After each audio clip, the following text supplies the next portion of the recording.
Pan Indian movie, crore crore টাকার movie আমরা নিউজে দেখেছি, আমরা নিজেরা যে ওখানে শুনেছি, কিন্তু আমাদের টাকা দেওয়ার বেলায় হচ্ছে তার কাছে টাকা নাই। কখনোই তারা বলেনি যে 5 দিনের কাজ, আমাকে 20 দিনের কথা বলেই নিয়েছে।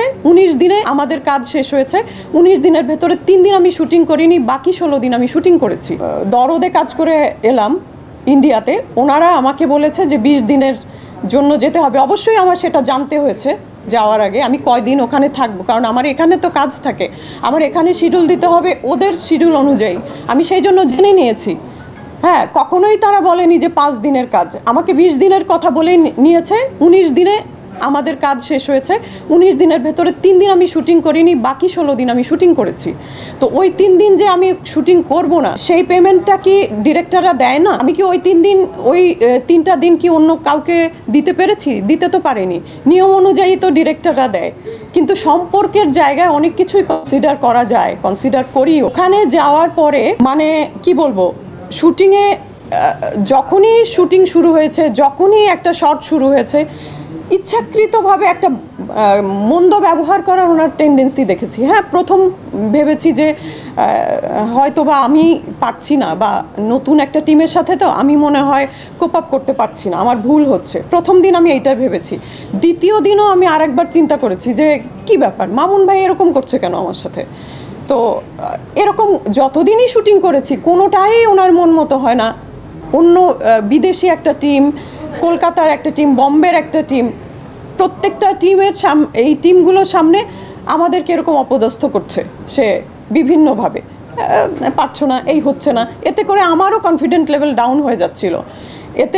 এটা তো বুঝেনি যে দেশ থেকে বিদেশে একটা নতুন জায়গায় কাজ করতে গেলে সেখানে মানে ওনার ভরসায় যাওয়া, সেখানে উনি এই রকম করতে পারে না। আমরা যেটা দেখি যে সরোয়ার ফারুকিতে রাস্তা থেকে ডেকে এনে আর্টিস্ট বানিয়ে ফেলছে অনেককে, তারা এখন প্রতিষ্ঠিত শিল্পী।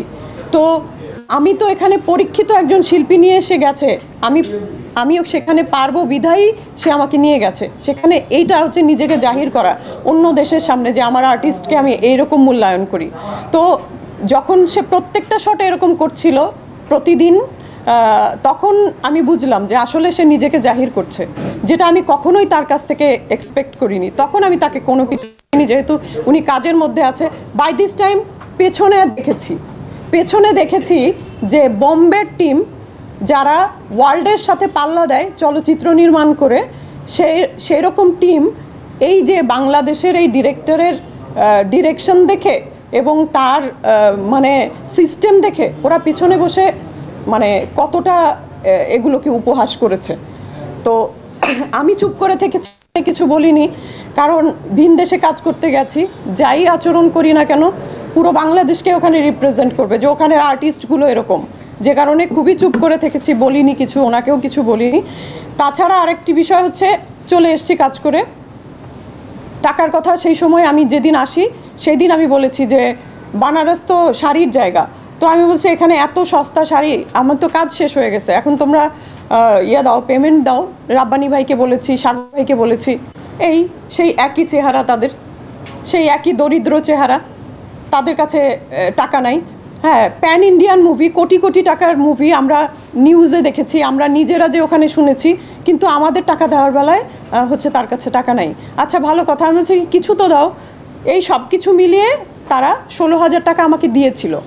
তারপরে দেশে ফিরে এসেছি, ভালো কথা। আপনারা সবাই জানেন, যারা নিউজ করেন বা এটার সাথে রিলেটেড, সবাই জানেন যে ডাবিংয়ের সময় আমাদের টাকা পরিশোধ করে দেয় সম্পূর্ণটা। ডাবিংয়ে যে আমাকে সময় দিয়েছিল 4টায়, আমাদের এফডিসিতে ডাবিং হয়েছে দরদের, আগের দিন আমি ডাবিংয়ের জন্য ডেট দিয়েছি। বাই দিস টাইম অপারেশন জ্যাকপটেরও হচ্ছিল, ডাবিং হচ্ছিল, মানে অপারেশন জ্যাকপটের ডাবিং শেষ হবে, তারপরে হচ্ছে দরদের ডাবিং শুরু হবে। আমি 4টায় সময় দিয়েছে, 4টা বাজতে 10 মিনিট আগে ওখানে বসে রয়েছি। অপারেশন জ্যাকপটে আমি কাজ করেছি, ওরা আমাকেও কিন্তু ওদের ওখানে শিডিউল নিতে চেয়েছিল।